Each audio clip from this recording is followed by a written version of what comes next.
ఆరాధించేదా ప్రభువా దేవా. ఆత్మతోను సత్యముతోను ఆత్మతోను సత్యముతోను తిరిగి రానయ్యున్న ప్రభువా, తిరిగి రానయ్యున్న ప్రభువా.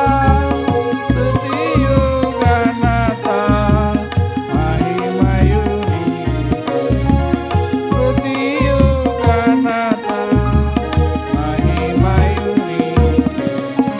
కొనియాడి పాడి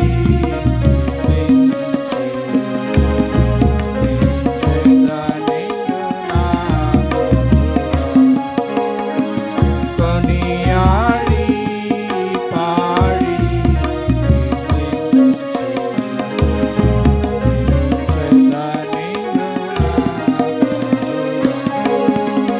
ఆరాధన బైబిల్ బలం పాడుకుంటాం.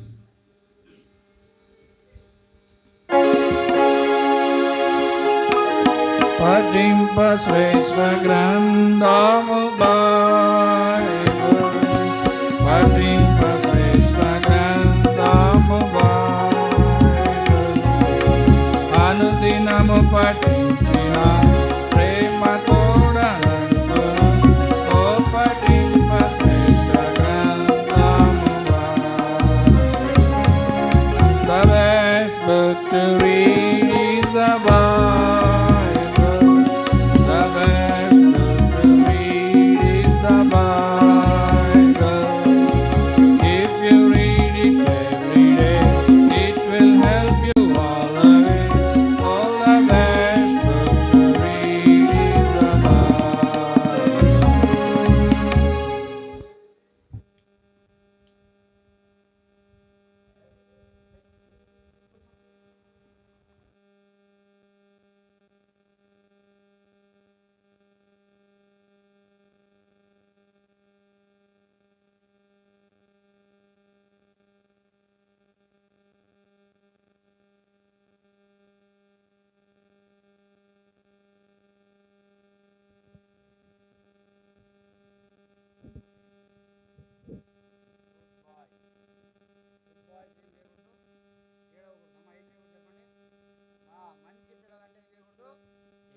చక్కగా కూర్చోవాలి. ఇటు కూర్చో అయ్యా, గర్రా ఏ మాస్టర్ ఇడిగా.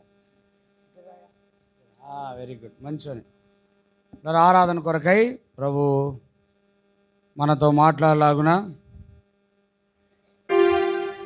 నూతనమైన ప్రభు దినంలో గత 2 మాసములు ప్రభు మనను తన సురక్షితమైన రెక్కల కింద మనం భద్రపరిచి ఆయన కాపాడి ప్రాణంతో ఉంచి సజీవము గల దేవుని ఆలయంలో నూతన యెరూషలేము ప్రార్థనా మందిరంలో మార్చి మాసము మొదటి ప్రభు దినము 2వ తారీఖున రాజులైన యాజక సమూహము తన సొత్తైన ప్రజలతో ఆయన జ్ఞాపకం చేసుకొని తన సహవాసమును తీసుకొని వచ్చి ఆరాధించడానికి మనకు తన వాక్యం ఇచ్చి ఈ విధముగా మనను నడిపించిన ప్రభువును మనం ఆరాధించడానికి దావీదు కీర్తన 30వ దావీదు కీర్తన సామ్ 30 30వ దావీదు కీర్తన నాతో పాటు రండి.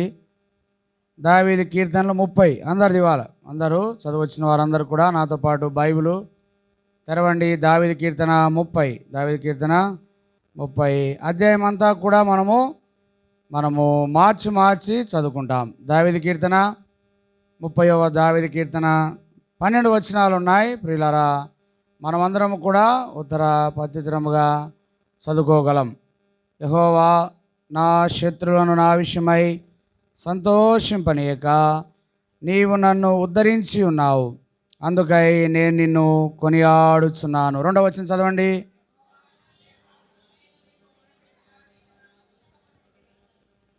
యెహోవా పాతాళములో నుండి నీవు నా ప్రాణం లేవదీస్తివి, నేను గోతులోనికి దిగకుండా నీవు నన్ను బ్రతికించితివి.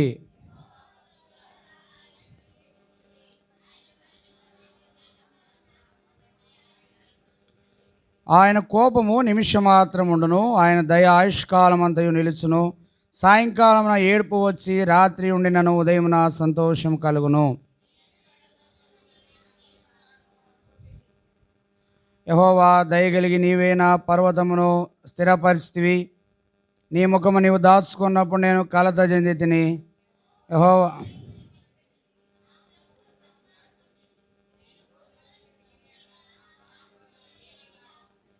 మన్ను నిన్ను స్తుతించునా, నీ సత్యమును గూర్చి అది వివరించునా.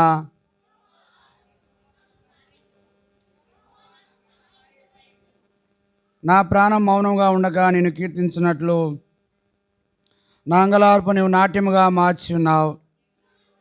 విడిపించి సంతోష వస్త్రం ధరింపజేస్తున్నావు. యెహోవా నా దేవా, నిత్యము నేను నిన్ను స్తుతించేదను. ప్రార్థన పిల్లలు మోకరించండి. యవనస్తులు మోకరించగలిగిన వారందరూ కూడా మోకరించాలి. వెనక భాగం చూడండి. చిన్నపిల్లలు, అమ్మ నువ్వు తల్లి ఇట్రా, ముందుకు రా, మీరు రండి, పిల్లలందరూ రండి, ఇక్కడ రండి. అయ్యా రండి. ఏం సిగ్గుపడుతున్నారు వీళ్ళు ముందుకు రమ్మంటే? రండి అమ్మా. వెరీ గుడ్, మంచి పిల్లలు, గుడ్ గర్ల్స్ అంతా ఎలా ఉంటారు? ఫస్ట్ అమ్మా ఎవరు ఆయన? మా ఊరు అదే భయపెడిస్తాను మన అందరినీ. రామ్మా, ఆయన ఎవరు? మేడం రా ఇక్కడ రా. అక్కడ కూర్చోకూడదు, అట్లా వచ్చేయాలా. బాబు పిల్లలు ఎవరు అక్కడ? ఇంకా ముందుకు రండి, ఇద్దరు ముందుకు రావాలా. రండి, మీకు చాక్లెట్లు ఇస్తాం. ఏమి ఇస్తాం చెప్పండి? ఎవరైతే ముందు కూర్చుంటారో వాళ్ళకి చాక్లెట్. రండి. సరే, ప్రార్థన. మోకరించండి, పిల్లలు అందరూ మోకరించాలి. 1 2 3 అంటే ఏం చేయాలి? 1 అంటే మోకాల మీదకి రావాలి, 2 అంటే చేతులు జోడించాలి, 3 అంటే కన్ను తెలుసుకోవాలి. ఏం చేయాలా? కన్ను తెలుసుకోవాలా, కన్ను మూయాలనా? కాళ్ళు మూయాలి. రైట్. ప్రేమగల తండ్రి, పరిశుద్ధమైన దేవా, మీకు స్తోత్రాలు. మాట్లాడకూడదు ఎవరు కూడా. ఈ సమయమున చదవబడిన లేఖనాలు ఎంతో ఆశ్చర్యకరంగా చేయండి, ముద్ర వేయండి దేవా. పాటల ద్వారా, వాయిద్యాల ద్వారా మీరు మహిమ పొందారు. దయల తండ్రి, మీ దాసుని అభిషేకించి మీరు వాడుకోమని ప్రార్థిస్తున్నాం. వచ్చిన వారం ఆత్మతో సత్యంతో ఆరాధించినట్టు అనుభవపూర్వకంగా నిత్యత్వం నుండి ధారాళముగా కొన్ని మాటలు మీరు మాకు దయచేయమని, నా నోటి నీ మాటలు ఉంచమని, నన్ను కడిగి అంగీకరించి పరిశుద్ధపరిచి వాడుకోమని యేసు ప్రభువారి ఘనమైన విశ్వాసంతో స్తుతించి ఆరాధించి ప్రతిమలాడి వేడుకుంటున్నాము తండ్రి. ఆమేన్. నాతో పాటు పలకండి, అందరు నాతో పాటు పలకండి. అందుకై నేను నిన్ను కొనియాడుచున్నాను. అమ్మా, కొనియాడడం దావీదు యొక్క ఆరాధన ఇక్కడ చూస్తున్నాం. David singing or praising or worshipping. దావీదు రాజు ప్రభుని ఏం చేస్తున్నాడండి? ఇక్కడ ఆరాధన, కొనియాడడం, పొగడ్డం, ఆయన హెచ్చించడం, ఆయన ఘనపరచడాన్ని ఇక్కడ మనం చూస్తున్నాం. ఏంటంట? అందుకై నేను నిన్ను అందుకై అంటే అందుకై అంటే కారణం ఉండాలి కదా. ఎందుకు ఆరాధించాలా, ఎందుకు కొనియాడాలా, దానికి కొన్ని హేతు ఉంది. ఇక్కడికి అందరూ మనం వచ్చామంటే ఎందుకు వచ్చామమ్మా? ఎందుకు వచ్చాను చెప్పండి? కూర్చొని వెళ్ళిపోవడానికా? ఎండకు ప్రయాసతో ఎంతో భారంతో వచ్చారు. అయితే మనం ఎందుకు వచ్చాం? మనం కూడా ప్రభుని ఏం చేయాలి? ఇప్పుడు కొనియాడాలా, ప్రభువును ఘనపరచాలా, ప్రభువును హెచ్చించాల. ఇక రాయబడింది. కొన్ని కారణాలు మనం చూసుకొని ఆరాధనలోనికి మనం ప్రవేశిద్దాం. మొదటి భావం చదవండి. యెహోవా నా శత్రులను నా విషయమై సంతోషింపనీక నీవు నన్ను ఉద్ధరించి ఉన్నావు. అమ్మా ఏంటంట? యెహోవా నీవు నా శత్రుల విషయమై సంతోషింపనీక నీవు నన్ను ఏం చేసినావు? ఉద్ధరించున్నావు. O lord, you had lifted me up. నీవు నన్ను ఏం చేసి ఉన్నావు? లేపి ఉన్నావు. ఉద్ధరించున్నావు అంటే లేపి ఉన్నావు అని మాట చూస్తున్నాం. అంటే శత్రువు ఏం చేశాడు? వీళ్ళు ఎవరులే, వీరు పడుకొనే ఉంటారు, లేకపోతే వీరిని సమాధికి తీసుకెళ్ళాలి, వీరిని ఎక్కడ తీసుకెళ్ళాలి? మరణానికి తీసుకెళ్ళాలి, సమాధిలోనికి తీసుకెళ్ళాలి, మృత్యు దగ్గర తీసుకెళ్ళాలి, శాశ్వతంగా లేవకుండా చేయాలని ఒకవేళ శత్రువు మన మీద తలంచి ఉండవచ్చు. కానీ అయితే ప్రభు మాట్లాడుతున్నాడు ఇక్కడ. దావీదు రాజు అంటున్నాడు, ఓ ప్రభువా, శత్రువుకు నువ్వు ఏం కలిగించలేదు? సంతోషము కలిగించలేదు. శత్రువుకు నువ్వు ఆనందం కలిగించలేదు. అయ్యా, వాడిని సిగ్గుపరిచావు, వానికి హేళన తీసుకొని వచ్చావు, వానికి అవమానం తీసుకొని వచ్చి మమ్మల్ని ఏం చేసావు, నువ్వు ఉద్ధరించావు అంటే నువ్వు లేపావు ప్రభా, నువ్వు లేపావు ప్రభా అని దావీదు రాజు ఏం చేస్తున్నావు పిల్లరా, ఆరాధిస్తున్నా. నీవు నేను కూడా ఈరోజు దేవుని మందిరానికి వచ్చామంటే, లేచి వచ్చామంటే, ఆరోగ్యంగా వచ్చామంటే, క్షేమంగా వచ్చామంటే అమ్మా ఇదెవరు, దేవుని యొక్క కృపను చూస్తా ఉన్నాం. అందుకే దావీదు కీర్తనకారుడు పడిపో వారందరినీ లేపెడి వాడవు నీవే, నీవే. పడిపోవు వారెల్లరినీ లేపెడి వాడవు నీవే ప్రభు. పడిపోవు వారెల్లరినీ లేపెడి వాడవు నీవే ప్రభు. వవునన్నికయన్నడైనను పడిపోకుండా కాయు రక్షక. పడువవునన్నికయన్నడైనను పడిపోకుండా కాయురా. ఒకవేళ శత్రువు మనం ఒకవేళ పడిపోయేటట్టు చేయొచ్చు, కాలు జారిపోయేటట్టు చేయవచ్చు, కృంగిపోయేటట్టు చేయొచ్చు, నిరుత్సాహపరిచేటట్టు చేయొచ్చు. కానీ అయితే దేవుడు మనతో పాటు ఉండి మన ఏం చేస్తున్నాడమ్మా, లేవనెత్తా ఉన్నాడు, లేవనెత్తున్నాడు. ఆ లేవనెత్తే విషయంలో మనం ఏం చూస్తున్నామంటే దేవుని హస్తాన్ని చూస్తూ ఉన్నాం. అమ్మా అదేం చూస్తున్నాం, we are seeing the gods almighty god of the hand invisibly. అదృశ్య స్వరూపిగా దేవుని యొక్క అప్పన్నమైన హస్తం, దేవుని కరుణా హస్తం, దేవుని దయగల హస్తం, కాపాడే హస్తము, భద్రపరిచే హస్తము, పోషించే హస్తము, ఆయన యొక్క దయాహస్తాన్ని మనం ఏం చేస్తాం, లేవనెత్తాడంటే ప్రభు ఏం చేశాడంట, మన దగ్గరికి వచ్చి మనం పడిపోయిన స్థితిని చూచి, మనము గాయపడిన స్థితిని చూచి, మన దీన స్థితిని చూచి ఆయన ఏం చేశామా, లేవనెత్తిన దేవుడు. అమ్మా ఎవరు చెప్పండి, నువ్వు నన్ను ఉద్ధరించి ఉన్నావంటే నీవు నన్ను లేవనెత్తి ఉన్నావు ప్రభా, నీ హస్తము నన్ను తాకింది ప్రభా, నీ హస్తము నన్ను పట్టుకునింది ప్రభా అని మనం ఏం చేయాలి పిల్లరా, ఈ ఉదయకాల సమన ఆరాధన చేయవలసిన వారంగా ఉన్నాం. చూడండి దావీదు కీర్తన 145, Psalm 145. దావీదు కీర్తన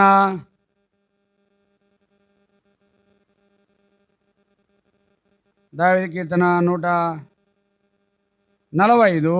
14 వచనం చూడండి. 14 యెహోవా పడిపో వారందరినీ ఉద్ధరించువాడు. అక్కడ చూసాం, నన్ను నీవేం చేస్తున్నావు, ఉద్ధరించున్నావు. ఇక్కడ కీర్తనాకారుడు, అమ్మా పిల్లలరా, కీర్తనాకారుడు అంటున్నాడు, మళ్ళీ అంటున్నాడు, యెహోవా పడిపో వారందరినీ నువ్వేం చేస్తున్నావు, ఉద్ధరించున్నావు. అంటే నువ్వు లేపుతా ఉన్నావు, నీవు నిలబెడతా ఉన్నావు. శత్రువు పడగొట్టాడు, పడిపోతూ కలగజేస్తూ వచ్చాడు. ఆ కారణాల స్థితిగతులన్నీ కూడా మనం చూస్తూ వస్తూ ఉన్నాం ఈ లోకంలో. అయితే మన ప్రభు ఏం చేస్తున్నా అంటే ఆ స్థితిలో నుండి ఆయన లేవనెత్తినది. ఉదయకాలం నువ్వు ఎక్కడన్నా పడిపోయావా, ఒకవేళ భౌతికంగా పడిపోకపోయినా ఆత్మీయంగా ఏ స్థితిలో అయినా పడిపోయిన స్థితి నీలో ఉంటే, దిగజారిపోయిన స్థితి నీలో ఉంటే తిరిగి ప్రభు సమకూర్చి నూతనమైన ప్రభు దినమున నూతనమైన మాసంలో నేనేం చేస్తూ వచ్చాడు, తిరిగి తన మందిరానికి నడిపించిన స్థితిగతులను బట్టి మనం ఏం చేయాలి ప్రభువా అని మనం ఏం చేయాలి, ప్రభువును ఆరాధించి. నేను ఒకప్పుడు పడిపోయి ఉంటుంది ప్రభువా, అయితే నువ్వేం చేసి నన్ను లేవనెత్తావు ప్రభువా, నన్ను మీ ఆలయానికి తీసుకొని వచ్చావు ప్రభువా అని మనం ఏం చేయాలి ప్రభా, ఆరాధన. రెండవ భాగంగా చూడండి, ఎక్కువగా దాన్ని వివరించుకోలేము. రెండవ భాగంగా దావీదు కీర్తన 32 వచనం చదవండి అమ్మా. యెహోవా నా దేవా, నేను నీకు మొరపెట్టగా నీవు నన్ను ఏం చేసావమ్మా, స్వస్థపరిచావు. రెండవ మాటగా చూస్తున్నాం. ఎందుకు మనం ప్రభువును కొనియాడాలా, ఎందుకు మనం ప్రభువును ఆరాధించాలంటే మొట్టమొదటిగా ఆయన లేవనెత్తాడు. రెండోది ఏం చేస్తున్నాం, ఒక స్వస్థత, హీలింగ్. మా ఏం చేశాడు ప్రభు, అయ్యా చెప్పండి, నీవు నన్ను స్వస్థపరిచావు. పలకండి నాతో పాటు, నీవు నన్ను స్వస్థపరిచావు.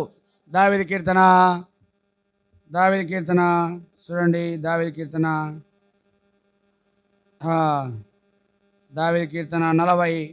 41. దావీదు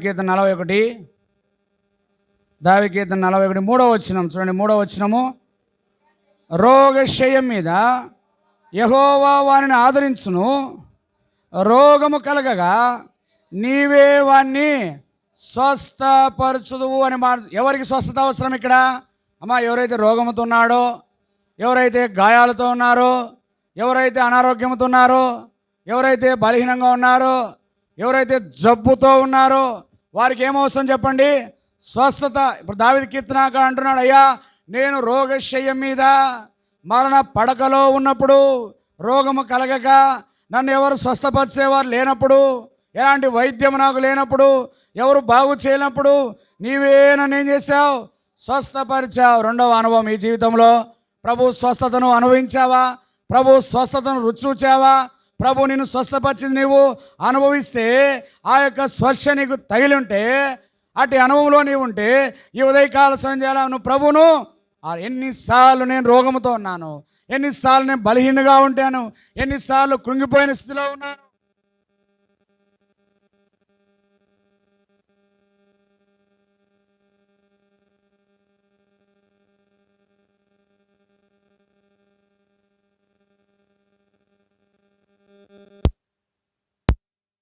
యెషయా 53 అధ్యాయం, యెషయా 53, యెషయా 53, యెషయా 53 5వ వచనం చదవడమా? యెషయా 53 5వ వచనం, యెషయా 53 5వ వచనం. మన అతిక్రమ క్రియను బట్టి అతడు గాయపరచబడెను, మన దోషమును బట్టి నలగొట్టబడెను, మన సమాధానార్థమైన శిక్ష అతని మీద పడెను, అతడు పొందిన దెబ్బల చేత. అమ్మా ఏంటంట? అతడు పొందిన దెబ్బల చేత మనకేముందంట అంటే, మనము స్వస్థపరచబడాలని, మనం బాగుపడాలని, మనం ఆరోగ్యంగా ఉండాలని మన ప్రభువారు ఏం చేస్తూ వచ్చాడు? మన కొరకు గాయపరచబడ. అమ్మ ఏం చెప్పాడు చెప్పండి? మన కొరకు గాయపరచబడు. మన కొరకు ఆయన గాయాలు పొందాడు.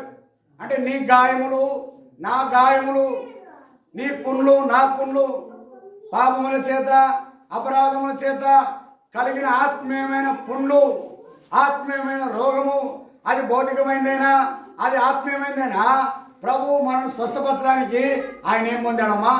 ఏం పొందాడు చెప్పండి?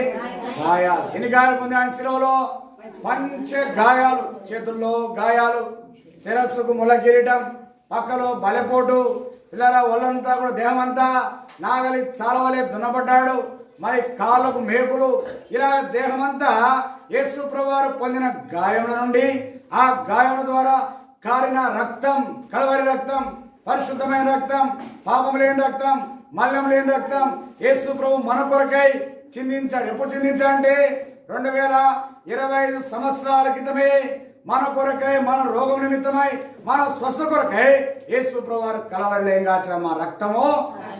అందుకే మనం ఎప్పుడు అనారోగ్యం ఉన్నా, ఎప్పుడు గాయపరచబడినా మన నోటి నుండి వచ్చే మాట, ప్రభువా నన్ను స్వస్థపరచు. మీ రక్తం పోయి ప్రభువా, ఏమంటారు చెప్పండి? మీ రక్తం పోయింది ప్రభువా. నా గాయాల్లో ఔషధం లాంటి రక్తం, మెడిసిన్ లాంటి రక్తం, ఇంజెక్షన్ లాంటి రక్తం, ఆయింట్మెంట్ లాంటి రక్తము, అంతకంటే శ్రేష్టమైంది మీ రక్తము నన్ను వేసి శుద్ధి చేయండి ప్రభు. చూడండి యేసు ప్రభు రక్తంలో ఎంత పవర్ ఉంది, యేసు ప్రభు రక్తం ఎంత జీవం ఉంది, యేసు ప్రభు రక్తం ఎంత శక్తి కలది, యేసు ప్రభు రక్తం ఎంతమంది రోగులైనా ఏం చేయగలదు? స్వస్థపరచగలదు. ప్రపంచంలో 250 దేశాలు పైగా ఉంటే వారందరినీ కూడా, ఏ భాష అయినా, తెగైనా, ఏ మతమైనా, ఏ ప్రాంతమైన, ఏ రంగైనా, ఏ వ్యక్తి అయినా వాళ్ళందరినీ కూడా యేసు ప్రభు రక్తం ఏం చేస్తున్నామా?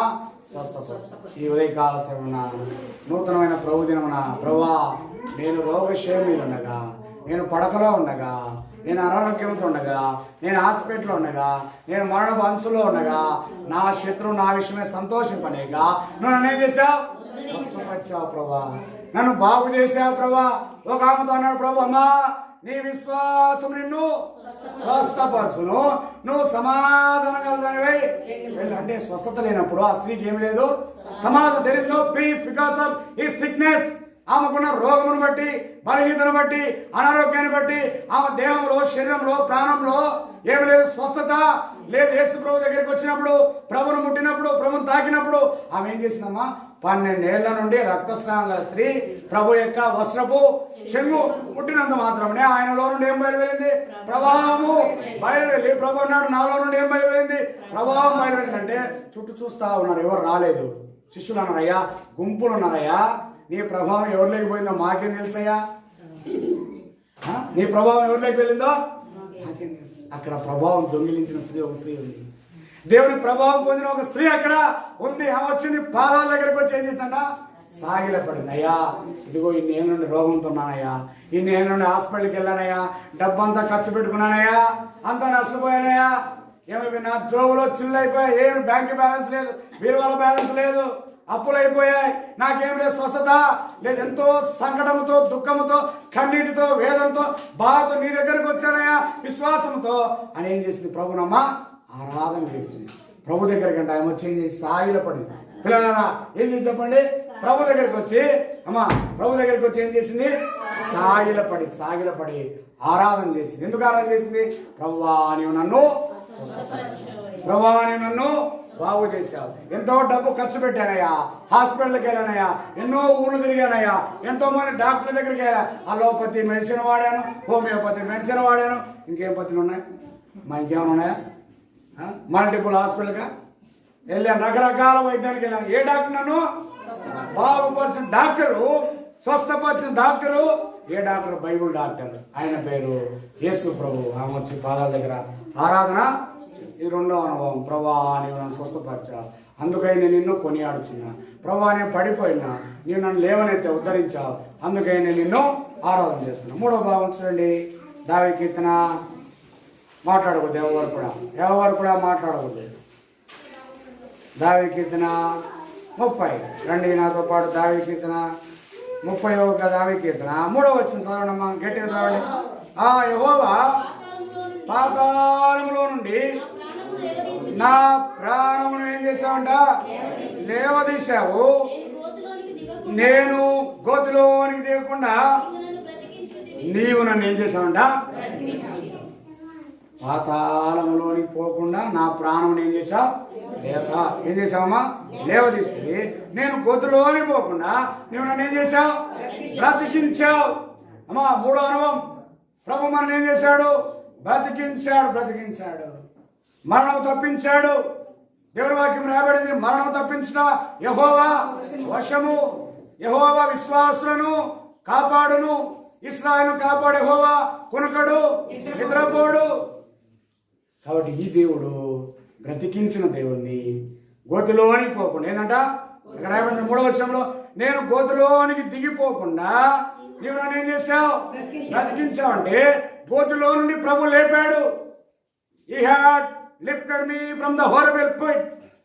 ఆ భయంకరమైన గోతిలో నుండి, కుంటలో నుండి, గొయ్యిలో నుండి, ప్రమాదంలో నుండి, ఆపదలో నుండి, మరణం యొక్క అంచుల్లో నుండి అయ్యా నా ప్రాణం విమోచించావు, నా ప్రాణము కాపాడావు ప్రభా, నన్ను ఏం చేసావు? బ్రతికించావు ప్రభా అని ఏం చేస్తున్నాడమ్మా ఆయన? ఆరాధన. గోతులోనికి దిగకుండా నీవు నన్ను ఏం చేసావు? గోతులోనే ఉన్నాడు ఆయన. అమ్మా ఎక్కడ ఉన్నాడు చెప్పండి? గోతులోనే ఉన్నాడు. గోతులోని దిగకుండా అంటే పూర్తిగా దిగబడకుండా తల ఒకటే బయటకు ఉందండి. ఎక్కడ ఉంది చెప్పండి? తల ఒకటే బయటకు ఉండి చేతులు పైకి ఉన్నాయి. ఒకసారి నేను ఇలా వంగుతో చూడండి, కనపడుతున్నాను నేను మీకు? నా శరీరం కనపడలేదు, నా తల కనపడుతుంది, నా చేతులు. అంటే ఇంత ఈ మండెం వరకు లేదా శిరస్సు వరకు దేహం అంతా ఏమైపోయింది? గోతులో ఉంది. ఇంకా తల మాత్రమే బయట ఉంది. చేతులతో ఏం చేస్తున్నాడు ఆయన?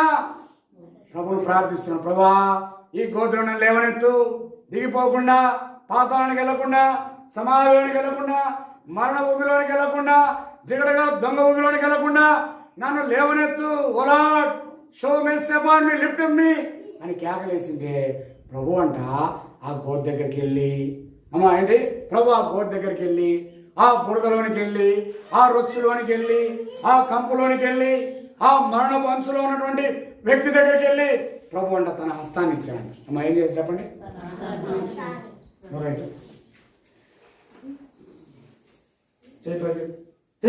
ఒకటే చాలే ఆ చేయి కింద ఎత్తుకుని ఏం చేశామమ్మా? ప్రభు బ్రతికించాడు. ఆ వ్యక్తికి ఎంత సంతోషం. అప్పుడు నా ప్రాణం పోవాల్సింది, నా ఊపిరి పోవాల్సింది, నేను ఇంకా సమాధిలోకి వెళ్ళిపోవాల్సింది, నా కాలగతులు ఈ భూమి మీద సంపూర్తి చేయబడాల్సింది, నా దినముల సంఖ్య ఇక్కడ ముగించబడాల్సింది. అయితే అయ్యా నేను గోతిలో ఉండగా, మరణాపాయంలో ఉండగా నా దగ్గరకు వచ్చావయ్యా, నా చేయి పట్టుకున్నావయ్యా, నన్ను ఏం చేసావు, లేవనెత్తావయ్యా, బ్రతికించావయ్యా అని కీర్తనగాడు ఏం చేస్తున్నాను, ప్రభును ఇది 3వ అనుభవం. నన్ను ప్రభు బ్రతికించింటే, జీవంతో ఉంచింటే మనం ఏం చేయాలి, ప్రభును ఆరాధించాలి. అందుకే ఒక వ్యక్తి అన్నాడు, అయ్యా నా జీవము ఎవరో దాచుంచున్నావు, క్రీస్తులో దాచుంచున్నావు. ఎక్కడంట?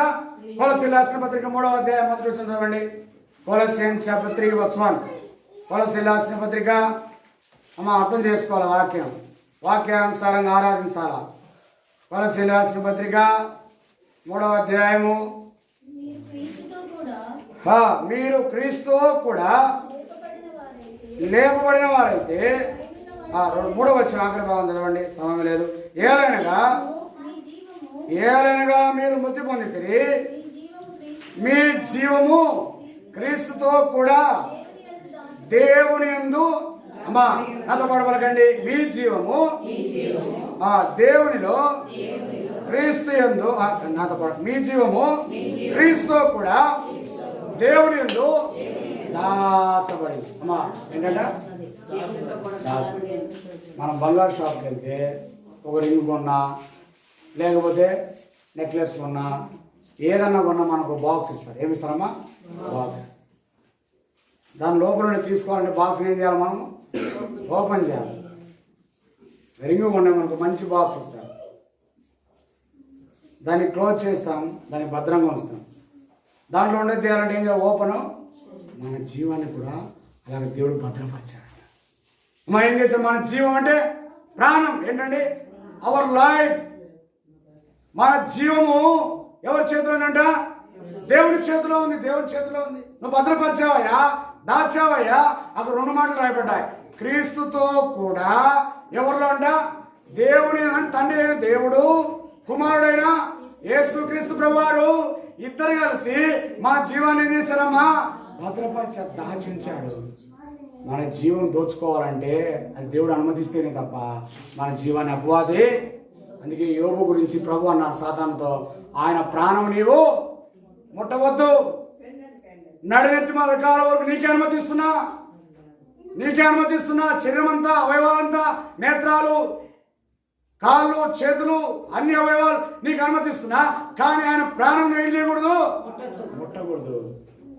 కాబట్టి దావీదు కీర్తన, అయ్యా నా ప్రాణం బ్రతికించావయ్యా, నన్ను కాపాడావయ్యా, నేను నిన్నటి వాడనే ప్రభా, ఇదిగో నేను సజీవుడనై నీ ఆలయానికి వచ్చి నేనేం చేస్తున్నాను, ఆరాధన చేస్తున్నాను. గోతులోనికి దేవకుండా నీవు నా ప్రాణం ఏం చేశావంట? బ్రతికించావు, లేవదీశావు, నన్ను జీవంతో ఉంచావు, నీ సన్నిధిలో ఉంచావని ఈ ఉదయకాల సమయం ప్రభువును ఆరాధించబద్రమైన. చూడండి దావీదు కీర్తన 40 దావీదు కీర్తన 42వ వచనం చదవండి, త్వరగా ముగించుకుందాం. నాశనకరమైన గుంటలో నుండి, చీకటగల దొంగ ఊపిలో నుండి ఆయనను పైకెత్తెను. నా పాదములు నా బండ మీద నిలిపి నా అడుగులు నాశనకరమైన గుంట అని మాట. అక్కడేమో గోతి, అక్కడేమో సమాధి, ఏంటండి, అక్కడేమో మరణ పడక, అక్కడేమో పడిపోయిన స్థితిని చూస్తూ ఉంటాం. ఇక్కడ 2వ వచనం రాయబడింది, ఇది ఏ గుంట అంట? నాశనకరమైన గుంట. ఈ లోకము గుంట. ఈ లోకంలో పాపములు ఉంటే నాశనకరమైన గుంటలే ఉండవు. జిగటగా దొంగ ఊపి, అమ్మా ఎలాంటిదంట? దొంగ ఊపి చూశారేమో కానీ జిగటగల దొంగ ఊపి చూశారా? మనం ఊపిలోని పోతే కదంటవా? ఆ ఊపిలోని పోతే కదయ్యా, అది జిగటగా ఉందా, అది ఇసుకతో ఉందా, అది మట్టితో ఉందా అనేది తెలిసేది ఎవరికి? దానిలోనికి పోయినోనికి తెలుస్తుంది. పోతే మళ్ళీ బయటకు వస్తాంటావా ఊపిలోంచి? నెవర్. ఒకసారి మీకు చెప్పాను లేదో, కడప ప్రాంతం ఆదివారం ఒక డాక్టర్ ఫ్యామిలీ మందిరానికి వెళ్లకుండా మంచిగా బాక్స్ సిద్ధపరచుకున్నారు, మంచి భోజనం. మా ఊరు కమలాపురం దగ్గర పెన్నా నదికి వచ్చారు, ఆడుకుంటా ఉన్నారు, నీళ్ళు ఉన్నాయి, బాల్ ఏదో తెచ్చుకున్నారు, పిల్లలు ఆడుకుంటా ఉన్నారు.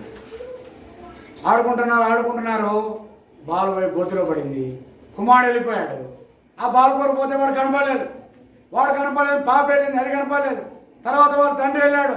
ముగ్గురు ఏ ఊబి జిగట కదా దొంగ ఊబి. అది జిగటగా ఉందో తెలియదు కానీ అది దొంగ ఊబి. కనపడకుండా ఉంటుంది, అది ముసుగు వేసుకొని ఉంటుంది, అది దాచుకొని ఉంటుంది. అది పాపం కూడా అలాగే ఉంటుంది, శత్రువు కూడా అలాగే ఉంటాడు.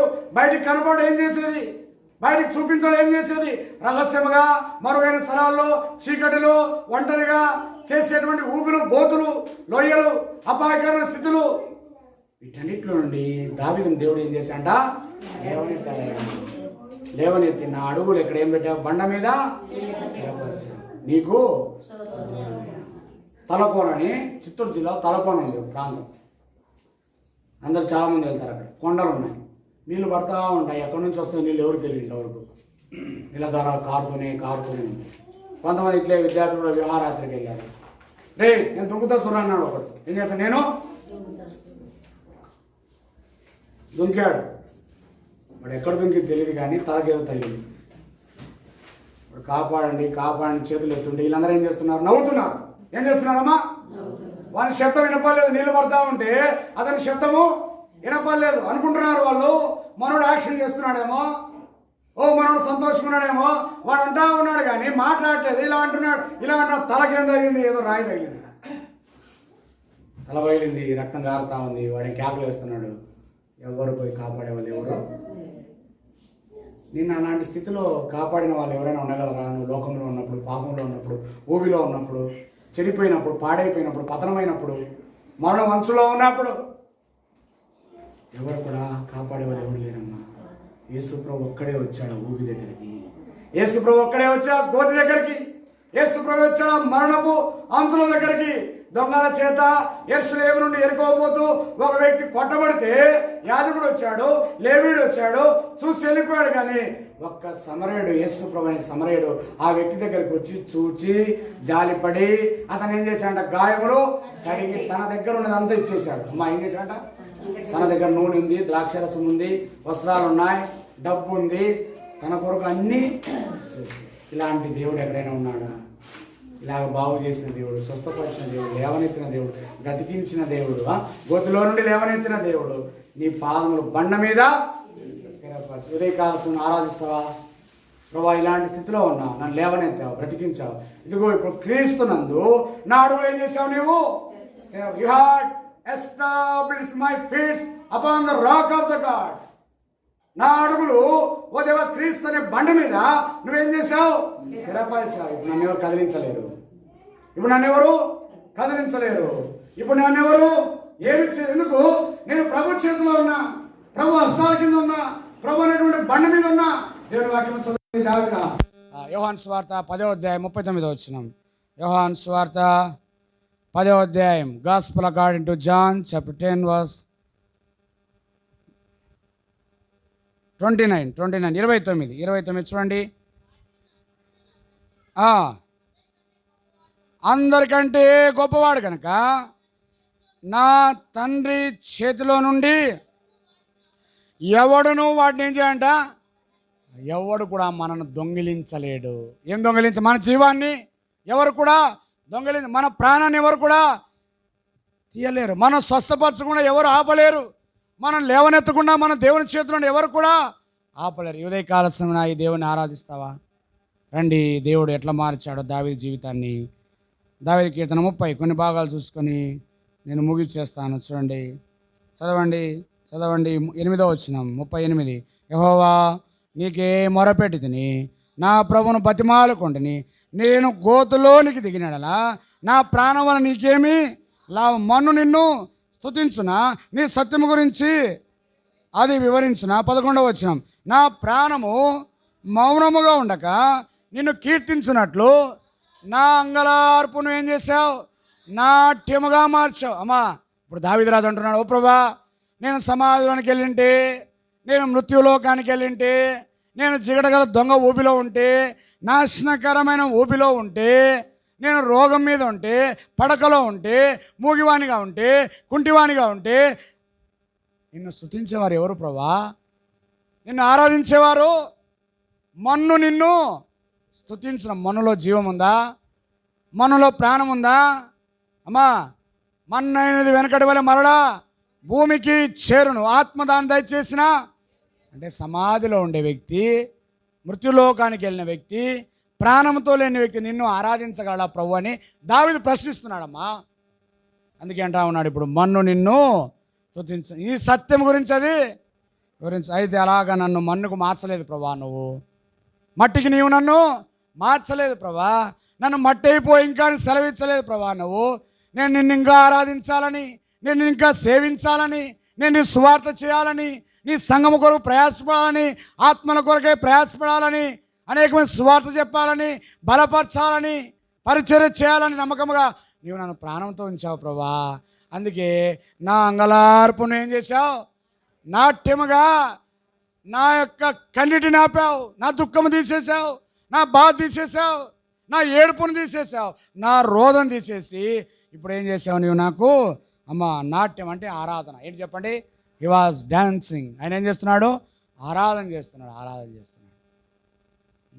ఒక భక్తుడు పాట పాడుతూ వచ్చాడు, దావీదు వాలే నాట్యమాడి తండ్రిని స్తుతించెదను, దావీదు వాలే నాట్యమాడి తండ్రిని స్తుతించెదను, పరిశుద్ధ రక్తముతో పాపము కడిగిన తండ్రిని స్తుతించెదను. ఏంటంట?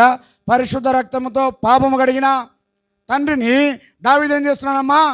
ఆరాధన చేస్తున్నాడు. ఉదయకాల సమయన నువ్వు ఏమని ఆరాధన చేస్తావు? నువ్వు ఏమని స్తుతిస్తావు? నువ్వు నాట్యం ఆడకపోయినా నీ నోటితో నువ్వేం చేయి? ప్రభువును ఆరాధన చేయి, ఆరాధన చేయి. అందుకే దావీదు గొప్ప ఆరాధికుడు. ఎవరమ్మా? దావీదు రాజు గొప్ప ఆరాధికుడు. ఆయన చేతిలో ఎప్పుడు ఉండేదంట? సితార ఉండేదంట. అందుకే ఆయన అన్నాడు, 10 తంతుల సితారతోనూ ఏంటంట? గంభీర ధ్వనిగల స్వరమండలంతో నేను నిన్ను ఆరాధిస్తున్నాను. నా అంగలార్పు నాట్యముగా నా గోనెపట తీసివేసి నువ్వేమిచ్చావు నాకు? స్తుతి వస్తు. అందుకై నేను నిన్ను ఏం చేస్తున్నాను? అమ్మా చెప్పండి. అందుకై నేను నిన్ను, అందుకే మొదటి వచనంలో చదివాం, నేను నిన్ను కొనియాడుచున్నాను. ఆఖరి వచనం చూస్తున్నాం, అందుకై నేను నిన్ను స్తుతిస్తున్నాను. అంటే ఆరాధనతో ఆరంభించబడింది, ఆరాధనతో ముగించబడిన అధ్యాయముగా చూస్తున్నాం. దేవుడి మాటను దీవించి ఆస్వాదించును. ఈ అనుభవాలు తలపోసుకొని మనం ప్రభువును ఆరాధిస్తాం.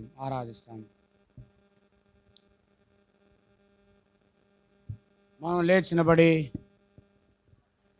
లేచినబడి పాట పాడుకుంటాం. సరే,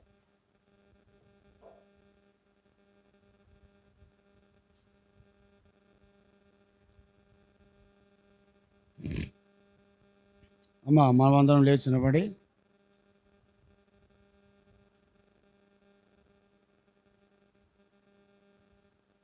అనుదినము మా భారము భరించే దేవా. అందులోనే కదా ఉండేది, చావు గోతి నుండి లేవానే తిథివి.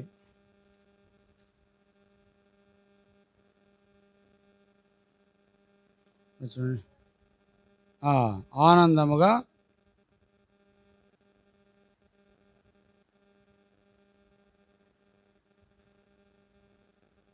రెండు 204 పాట సంఖ్య 204. హ్యాపీ అమ్మ.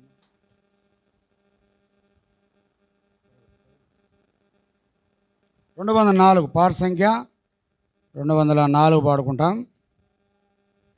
అందరు పాడండి. చూడండి అమ్మ, మొదటి చరణము 4 చరణం మాత్రమే పాడుకుంటాం, 2 చరణాలు మాత్రమే. 204, 241, 204. ఆనందముగా యెహోవా నీ కృపలన్నీ.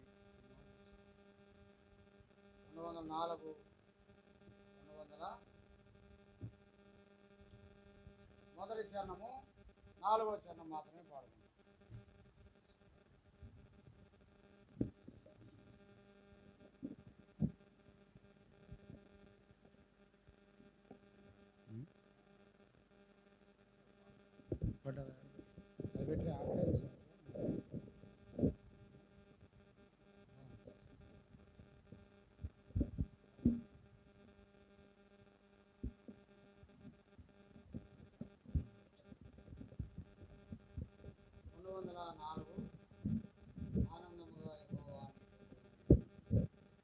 మొదటి చరణము 4వ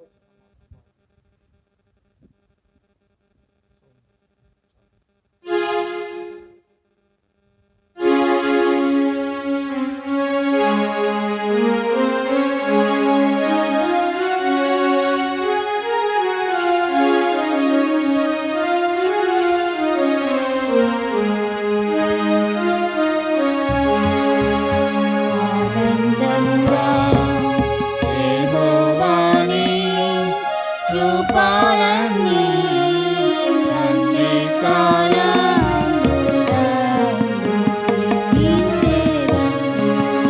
ఆనందముగా యెహోవాని కృపలన్నీ అన్ని కాలములలో కీర్తించెదను. సావుగోతిను లేవనెత్తిన జీవమిచ్చిన జీవదాత సావుగోతిను దేవానికి నాకు జీవమిచ్చిన జీవదాత వివరింతునే నీదు విశ్వాస్యతనెంతయో సర్వముగా ఈ భూమియందు వివరింతునే నీదు విశ్వాస్యతనెంతయో సర్వముగా ఈ భూమియందు ఆనందముగా యెహోవాని కృపలన్నీ అన్ని కాలములలో కీర్తించెదను. ఆనందముగా సావు చీకట్ల లోయలందున జీవపు వెలుగై త్రోవ చూపి సావు చీకట్ల లోయలందున జీవపు వెలుగై త్రోవ చూపి దేవా తోడై నడిపించితివి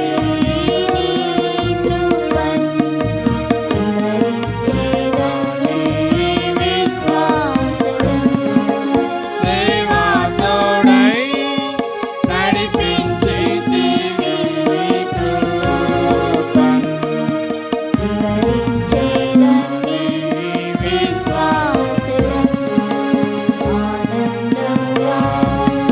యెహోవాని కృపలన్నీ అన్ని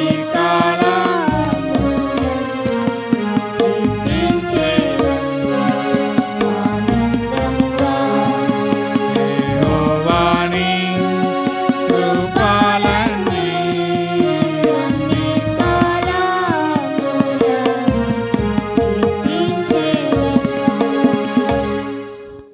దయచేసి కూర్చోండి. నిన్న వాక్యం ఆధారం చేసుకొని కొద్ది నిమిషాలు ఆరాధనలో ఉంటాం. మొదటిగా సహోదరులు, తర్వాత సహోదరులు వంట చేసేవారు సునీత, తర్వాత ఇంకొకరు ఎవరన్నా అది కలిసి ఆరాధన కుమారక్క, సునీత ఇద్దరు కలిసి ఆరాధన చేసి మొదట వంటకి వెళ్ళండి. ఆ తర్వాత సహోదరులు సహోదరులు ఆరాధించండి. కుమారక్క మొదలు పెట్టండి, ఆరాధన చేయండి. సునీత ఎవరో ఒకరు.